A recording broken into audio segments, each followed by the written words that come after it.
নমস্কার। ভবানীর আজকের পর্বের রিভিউ নিয়ে বাংলা সিরিয়াল সমাচার তোমাদের সামনে এসে গেছে।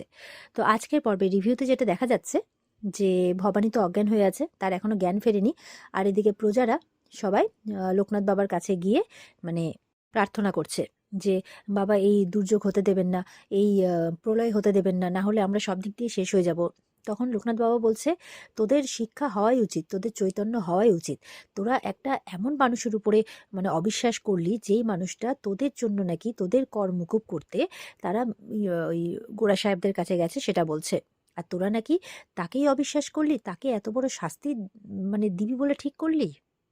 আচ্ছা বেশ, তবুও তোরা যখন তোদের ভুল বুঝতে পেরেছিস, তখন আমি তোদের জন্য এই দুর্যোগকে, এই প্রলয়কে আটকানোর ব্যবস্থা করছি। এই বলে উনি একদম বাবা ভোলা মহেশ্বরের প্রার্থনা করতে শুরু করেন, তাকে ডাকতে শুরু করেন। আর দেখা যাচ্ছে সঙ্গে সঙ্গে কিছুক্ষণের মধ্যেই সমস্ত প্রলয় থেমে যায়, আর সমস্ত যে মাটির থেকে জল বেরিয়ে পড়ছিল সেগুলো সব বন্ধ হয়ে যায়। আর সবাই তখন লোকনাথ বাবা জয় জয়কার করতে থাকে। এদিকে ভবানীর জ্ঞান ফিরেছে। জ্ঞান ফিরে সে দেখছে কি ব্যাপার, আমার পায়ের ক্ষত ঠিক হয়ে গেল কি করে। তখন সত্য সবটা বলে যে আপনার পায়ের ক্ষত বাবা লোকনাথই ঠিক করে দিয়েছেন। তখন তো বাবা লোকনাথ করতে করতে লোকনাথ বাবার সামনে যায়। লোকনাথ বাবার পা ছুঁয়ে প্রণাম করতে যাবে কি, তখন বলছে, না মা, আপনার মাথার উপরে যে স্বয়ং শিবের হাত আছে, আপনার ক্ষতি করবে কোনো অসাধু, তাদের কোনো সাধ্যই নেই যে কোনো অসাধু আপনার ক্ষতি করতে পারে। এদিকে প্রজাদের সঙ্গে আবার যখন উনি কথা বলছেন যে তোদের জন্য, তোদের ভালোর জন্য মেলেচ্ছাদের সাথে ওখানে গিয়ে উনি কর্মকূপ করতে গেছিলেন, আর তোরা এরকম ভুল কাজ করলি, এরকম পাপ কাজ করলি, যখন বোঝাচ্ছেন আবারও, তখন তারার বর বলছে রাঘব যে আচ্ছা উনি কি করে এত কিছু জানলেন। তখন তারা বলছেন যে আমি শুনেছি উনি সিদ্ধ পুরুষ, আর ওনার কাছে অজানা কোনো কিছুই নেই। আমি যেরকম গেছো বাবাকে পুজো করি, গেছো বাবাকে ডাকি, তেমন উনিও মহাদেবের ভক্ত।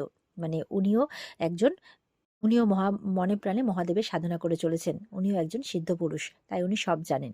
জয় মহাদেবের জয়, জয় গেছো বাবার জয়, তাই বলছে। তখন তারার বরের কাছেও সবটা ক্লিয়ার হয়। এবার ওই ব্রাহ্মণগুলো বলছে যে ওই উনি যে ধর্ম রক্ষা করেননি, উনি যে এরকম কাজ করেছেন, এই উল্টোপাল্টা বলছে আর কি।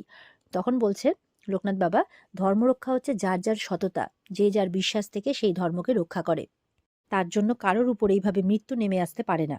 কোনো ধর্মই এত কঠিন, এত নিষ্ঠুর হতে পারে না রে, যেই ধর্ম মানে যেই ধর্মের প্রায়শ্চিত্ত এতটা কঠিন মানুষ মারার বিধান দেবে, এটা হতেই পারে না। বলছে তোরা এটা কি করে করতে পারলি রে, মেয়েরা হচ্ছে মায়ের জাত, তোদের লজ্জায় মাথা নিচু হয়ে যাওয়া উচিত। লোকনাথ বাবা বলছেন, বুঝেছি রাজরানী, আপনার শত্রু সর্বত্র ছড়িয়ে আছে, কি তাই তো? তখন রাজরানী চুপ করে আছে। লোকনাথ বাবা বলছেন, এই হচ্ছে প্রকৃত মানুষের পরিচয়, প্রকৃত আর সৎ মানুষ, যে আপনজনেরা যতই কিছু করুক না কেন, যতই কটু কথা বলুক না কেন, যতই খারাপ কাজ করুক না কেন, তাদের বিরুদ্ধে উনি কোনো কথাই বলবেন না। তারপর বলছেন, যাদের যাদের বোধোদয় হয়েছে এক্ষুনি রানীমার পায়ে ধরে ক্ষমা চা। তখন প্রজারা, অন্যান্য ব্রাহ্মণরা সবাই এসছে রানীমার পায়ে ধরে ক্ষমা চাইতে। তখন ভবানী বলছে, না, কাউকে ক্ষমা চাইতে হবে না। আমি বুঝতে পেরেছি যে তোমরা কেউই এই কাজ ইচ্ছে করে করনি। আমি জানি তোমরা সকলেই অসহায়, ধর্মভীরু, আমি তোমাদের উপরে রুষ্ট নই। এরপর ভবানী বলছে, আমার পরম সৌভাগ্য যে আপনি আমাকে এসে রক্ষা করলেন, আবারও আমি আপনার দর্শন পেলাম। তো আমার আপনার কাছে এই নিবেদন যে আপনি, আমি অনুরোধ করছি যে আপনি আপনার পদধূলি আমাদের মহলে একটিবার দিন, আমি আবারও অনুরোধ করছি। তখন বলছে, না রে। বলে, কেন বাবা? বলছে, আমার স্থান কি আর মহলে রে? আমি আমি কি আর মহলে যেতে পারি? আমার স্থান তো পথে পথে, রণে বনে জনে জঙ্গলে, যেখানেই বিপদে পড়িবে আমাকে স্মরণ করিবে, আমি রক্ষা করিব। তো সবাই তো লোকনাথ বাবার জয় জয়কার করছে।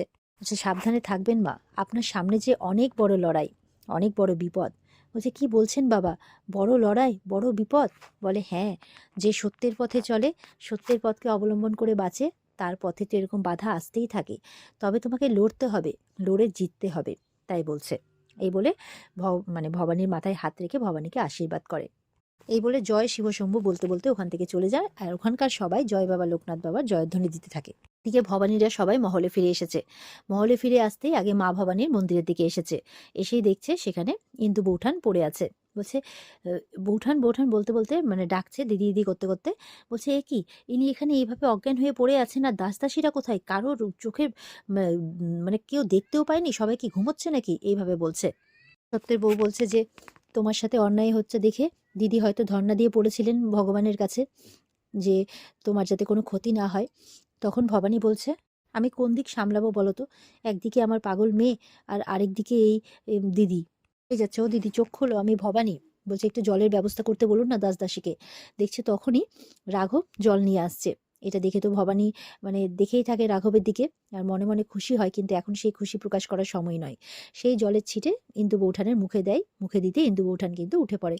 উঠতেই, হ্যাঁ বোন তুই এসছিস, বোন তুই এসছিস, তুই ঠিক আছিস তো, ঠিক আছিস তো, তোর কোনো ক্ষতি হয়নি তো, এরকম করছে। মানে প্রচণ্ড ভয় পেয়ে গেছিল তো, আর সামনে দেখে ভাবছে কোনো ক্ষতি হয়নি তো। তখন ভবানী বলছে, সত্যি আমার পরম সৌভাগ্য যে আমি তোমার মতো দিদি পেয়েছি। বলছে তুমি আর কষ্ট পেও না দিদি, আমার কিচ্ছু হয়নি। তখন তার মেয়ে বলছে, তারা জ্যাঠাইমা, ওখানে স্বয়ং বাবা লোকনাথ এসে মাকে রক্ষা করেছেন।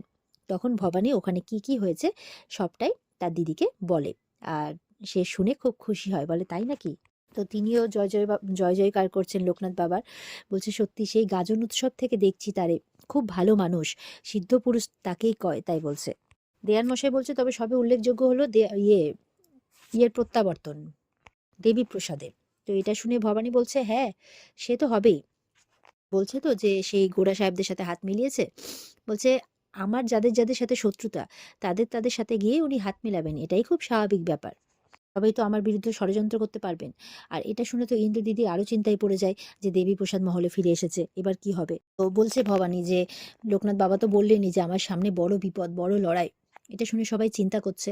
তারা বলছে তিনি এটাও তো বললেন যে স্বয়ং বাবা ভোলা মহেশ্বরের হাত তোমার মাথার উপরে আছে। আর রাঘব বলছে, হ্যাঁ রানীমা, আমি জানি যে আপনি জিতবেন, আপনি অবশ্যই জিতবেন, আমরা আপনার পাশে আছি।